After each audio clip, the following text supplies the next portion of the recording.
The elevator dinged, and Andrew's heart stopped as the doors slid shut, trapping him in a steel box with him. Julian Navarro, his boss, his rival, his everything.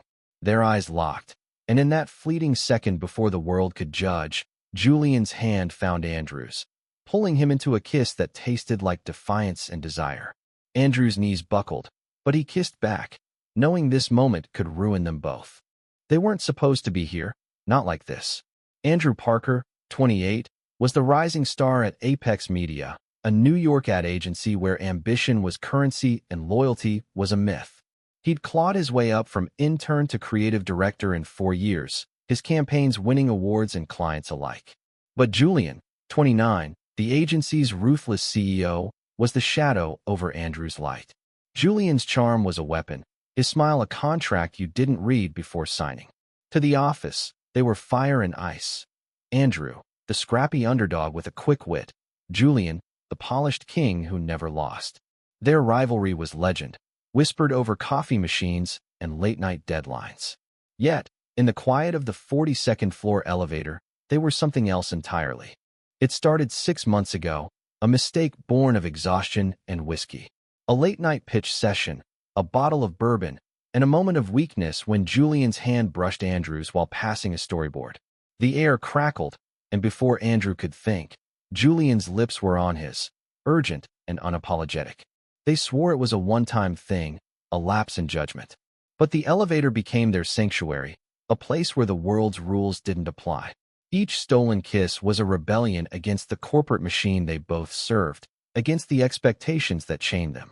Andrew pulled back, breathless, as the elevator slowed. "We can't keep doing this," he whispered, his voice shaky but firm. Julian's green eyes, sharp as cut glass, softened for a moment. "Then stop me," he said, but his hand lingered on Andrew's wrist, a silent plea. The doors opened, and they stepped out as enemies again, their masks firmly in place. The office was a battlefield. Apex Media was pitching for a $50 million contract with Luminary, a tech giant launching a new streaming platform. Andrew's team had spent weeks crafting a campaign that was bold, inclusive, and unapologetically queer-friendly, his personal touch. Julian, however, demanded perfection, tearing apart Andrew's drafts with a red pen and a smirk that made Andrew want to scream or kiss him again. "Your ideas are good, Parker," Julian said in a meeting, his voice dripping with condescension, "but they lack edge. Luminary wants revolutionary, not safe." Andrew's jaw clenched. "Safe? My campaign's the only one with a pulse.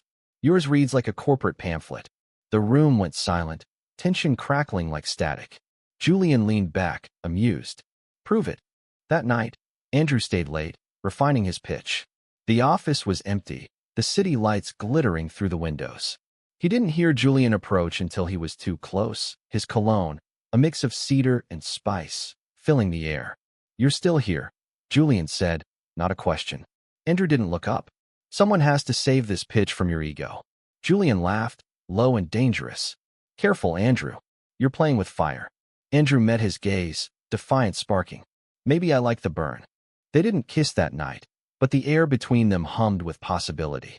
Andrew hated how much he wanted Julian, hated the way his pulse raced when Julian's hand grazed his.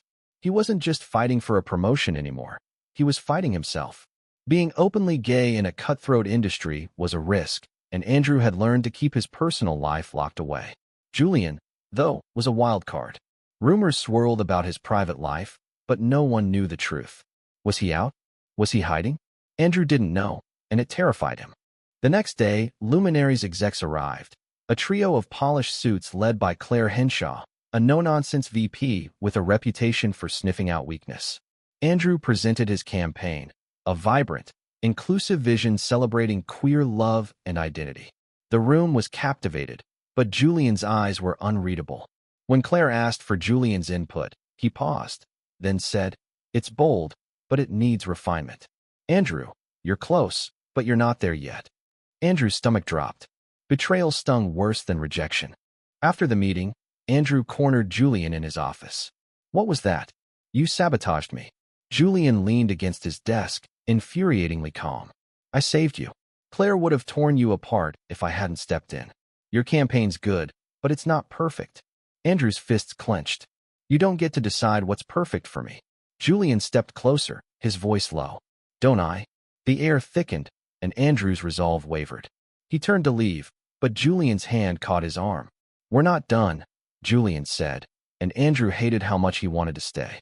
The elevator was their crucible, a 4x4 space where truths spilled out faster than Andrew could catch them. He avoided it for days after the luminary meeting, taking the stairs to dodge Julian's pull. But the ache in his chest grew, a mix of anger and longing he couldn't shake. Work was relentless. Luminary demanded a revised pitch in 2 weeks, and Andrew's team was fraying. His art director, Mia, noticed his distraction. You okay, boss? She asked, her brow furrowed. Andrew forced a smile. Just tired. But he wasn't tired. He was unraveling. Julian's betrayal in the meeting had cut deeper than he'd expected. It wasn't just about the campaign. It was personal. Julian wasn't making it easier. He was everywhere, reviewing storyboards, leading meetings, his presence a constant reminder of their secret. During a brainstorming session, Julian's knee brushed Andrew's under the table, deliberate and fleeting. Andrew's breath hitched, but he kept his eyes on his notes, refusing to give Julian the satisfaction. Later, alone in the break room, Julian cornered him. You're avoiding me, he said, his voice low, almost hurt. Andrew scoffed. You made it clear where we stand. I'm just following your lead, boss. Julian's jaw tightened. You think this is easy for me? Andrew wanted to scream, to demand answers, but the words caught in his throat. He walked away, his heart pounding. At home, Andrew's Brooklyn apartment felt too small, the walls closing in.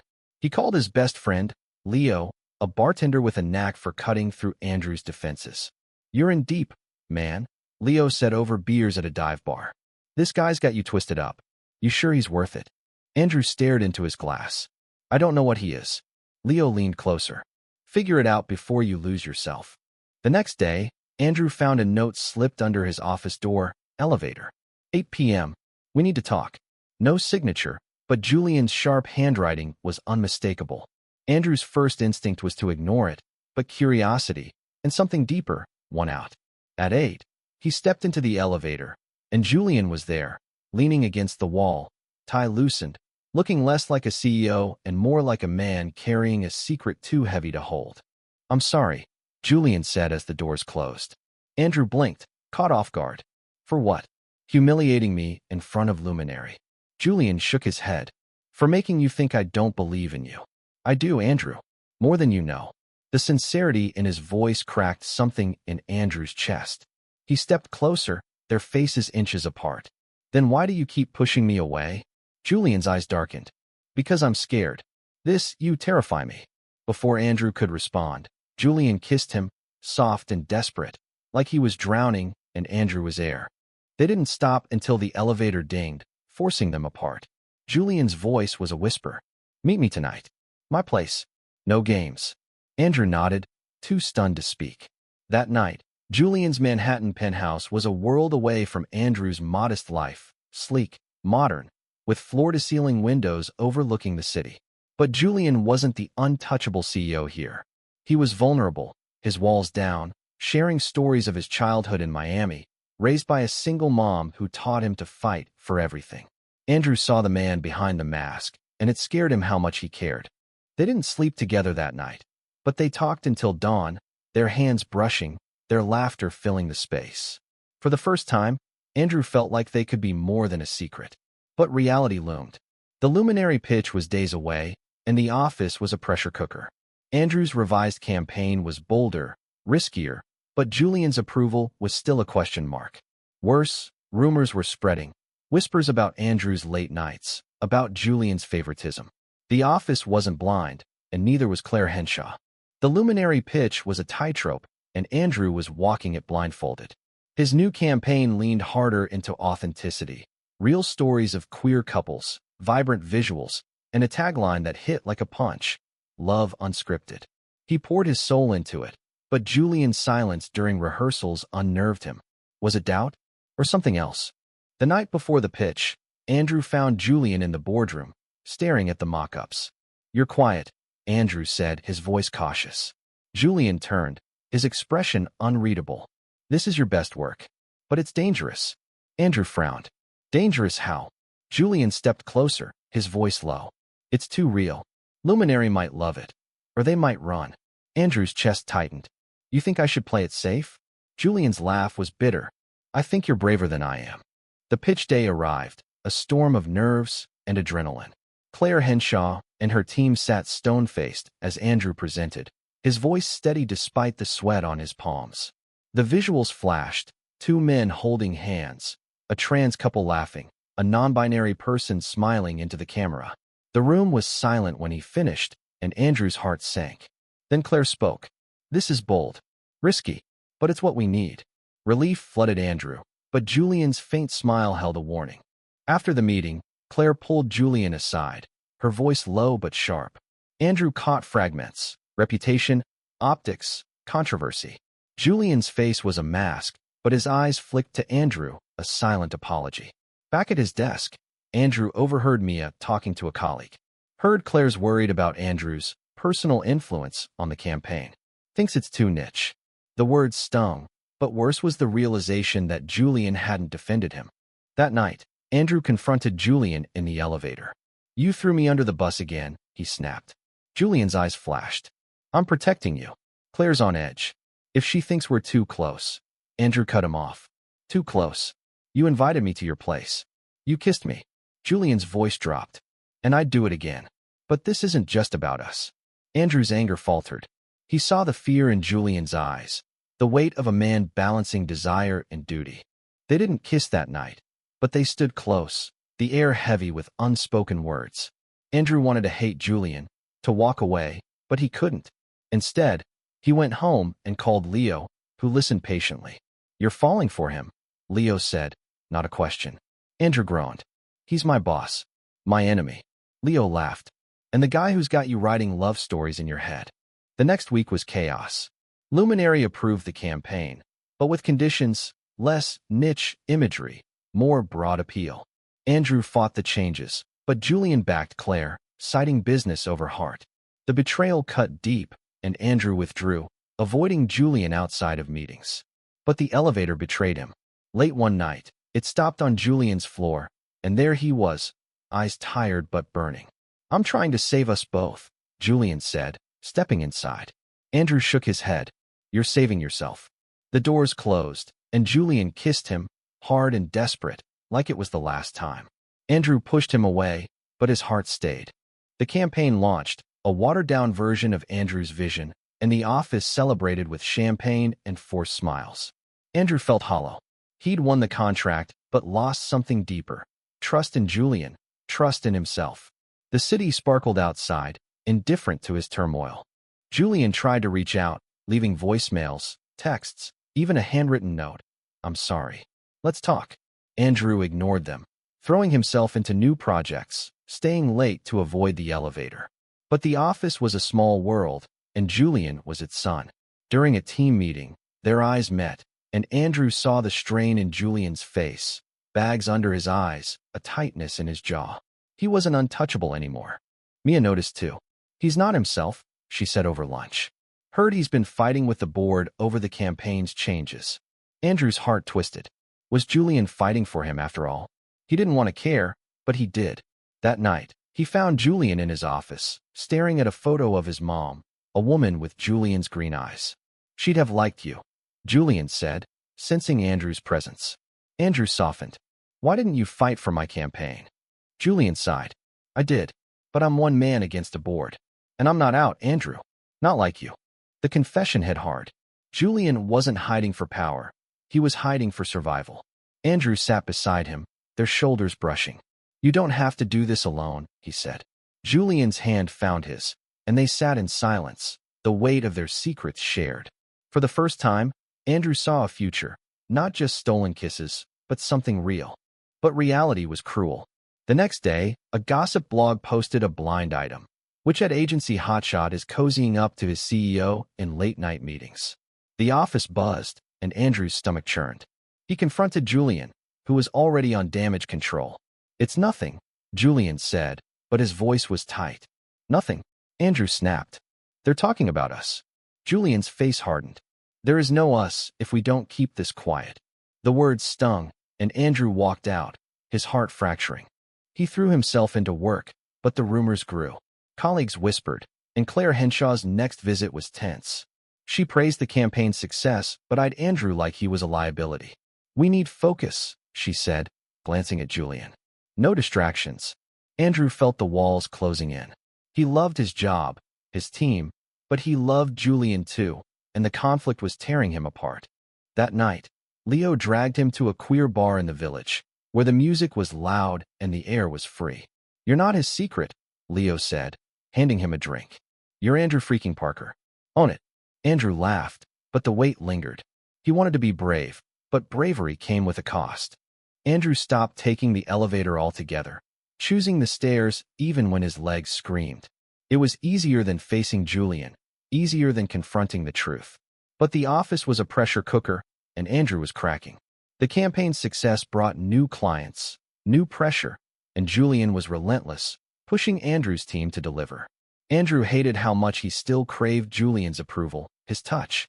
One night, he stayed late, sketching ideas for a new client. Julian appeared, his tie gone, sleeves rolled up. "You're killing yourself," Julian said, his voice soft. Andrew didn't look up. "Someone has to keep this place running." Julian sat across from him, close enough to feel his warmth. "I miss you," he said, and Andrew's pen stopped. He wanted to stay angry, but Julian's vulnerability disarmed him. "Then stop hiding," Andrew said. Julian's eyes dropped. "I'm trying." They kissed, not in the elevator but in the open office, reckless and raw. It was a promise, a risk, and Andrew felt alive for the first time in weeks. But the moment shattered when Mia walked in, her gasp loud in the silence. "I'm sorry," she stammered, backing out. Andrew's heart raced, but Julian's hand steadied him. "It's okay," Julian whispered. "We'll figure it out." The next day, Mia was supportive but cautious. "People are talking," she said. "Be careful." Andrew nodded, but careful wasn't enough anymore. He wanted more than stolen moments. He wanted Julian, fully, openly.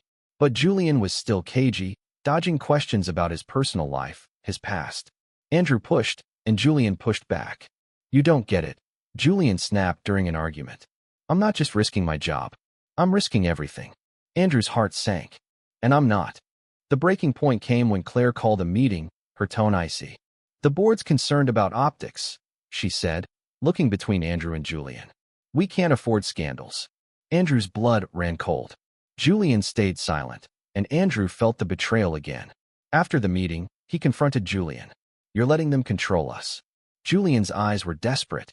"I'm trying to protect you." Andrew shook his head. "I don't need your protection. I need you to choose me."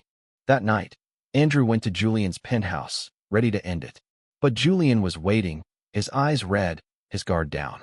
"I'm in love with you," Julian said, the words raw. Andrew froze. He'd wanted to hear it, but now it felt like a trap. "Then prove it," he said. Julian kissed him, slow and deep, and Andrew let himself believe, just for a moment, that they could make it work. The final straw was a leaked email, Claire to the board, questioning Andrew's professional boundaries. The office exploded with gossip, and Andrew felt exposed, raw. Julian called an emergency meeting, his voice steady but his hands shaking. "The campaign's a success," he said. "That's what matters." But Andrew saw the fear in his eyes, the same fear that had kept them in the shadows. Andrew made a choice. He walked into Julian's office, closed the door, and said, "I'm done hiding." Julian's face fell. "Andrew, if we go public, it could ruin us." Andrew stepped closer. "Not being with you is ruining me." Julian's breath hitched, and for the first time, Andrew saw him break. "I'm scared," Julian admitted. "But I love you." They decided together. At the next luminary meeting, Andrew presented a new campaign, bolder than ever, with a personal twist, a story of two men finding love against the odds. He didn't name Julian, but the room felt it. Claire's eyes narrowed, but she nodded. "This is what we hired you for," she said. After, Julian pulled Andrew aside. "You're insane," he said, but his smile was proud. They came out to the office, hand in hand, at the company's annual gala.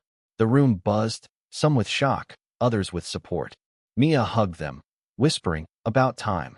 The board wasn't thrilled, but the campaign's success silenced them. Julian resigned as CEO, taking a consulting role to focus on his truth. Andrew stayed, leading Apex into a new era of bold, inclusive work. Months later, on a rooftop overlooking the city, Andrew and Julian stood together, no longer enemies, no longer secrets. The sunset painted them in gold, their hands intertwined, their future unwritten but theirs. They'd fought the world and won, not just for love, but for the right to be seen. The elevator doors had closed on their old lives, and they'd stepped out into something brighter.